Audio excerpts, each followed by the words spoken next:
রাধে রাধে আমার সকল কৃষ্ণ ভক্ত বন্ধু। তো আমি আজকে এসেছিলাম আমাদের বৃন্দাবনে ইস্কন গোশালায়, একটা প্রোগ্রাম ছিল সেই প্রোগ্রামে। আর আমার আসতে একটু লেট হয়ে গেছে, আর আমি আসার পর মনটা খারাপ, কিন্তু এই মাতাজিদের সঙ্গে দেখা করে মনটা অনেক ভালো হয়ে গেল। অনেক ভালো মাতাজিরা, আমি তো ভাবছিলাম আমার সঙ্গে কথাই বলবে না, তো দেখো কত সুন্দর আমার সঙ্গে কথা বলছে।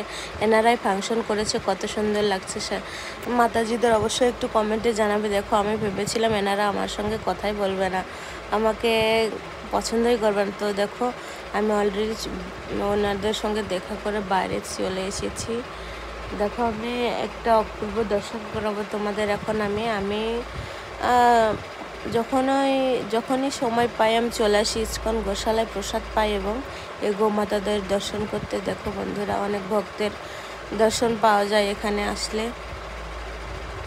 চরণধুলি পাওয়া যায়। আর এখানে দেখো অনেক গোমাতারা আছে, আর এখানে এমন এক প্রাণীকে তোমরা দেখতে পাবে যাকে তোমরা অধিকাংশই চেনো না, আমিও চিনি না। এই প্রাণীটির নাম অবশ্যই তোমরা একটু কমেন্টে জানাবে। আমি কিন্তু জানি না বন্ধুরা, কিন্তু আমি খুব ভালোবাসি। দেখো আমি কিছু খাইয়ে দিচ্ছি, চুপচাপ খাচ্ছে, আমার গাটা চেটে চেটে দিচ্ছিল, আমার খুব ভালো লাগে। দেখো চোখগুলো কত সুন্দর। অবশ্যই তোমরা জানা থাকলে অবশ্যই আমাকে কমেন্টে জানিয়ে দিবে। আমার তো খুব ভালো লাগে প্রাণীদের। তো তোমরা কারা কারা গোমাতা এবং অন্য প্রাণীদের ভালোবাসো অবশ্যই একটু কমেন্টে জানিয়ে দিবে। আমি দেখো মনটা ভরছিল না, আবারও চলে এসেছি ভিতরে ফাংশনের ওই জায়গাটায়। একটু ফাংশন চলছে, আর এইদিকে দেখো পুরো খালি পড়ে আছে। আমি আসলে মিস করে ফেললাম আজকের প্রোগ্রামটা, অনুষ্ঠানটা। দেখো সবাই চলে গেছে আর আমরা এখন আসছি, আমার আসতে একটু দেরি হয়ে গেছে।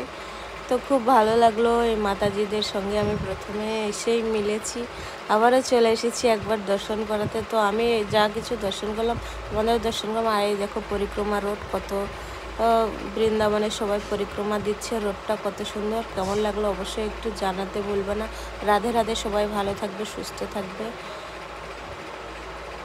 হরে কৃষ্ণ।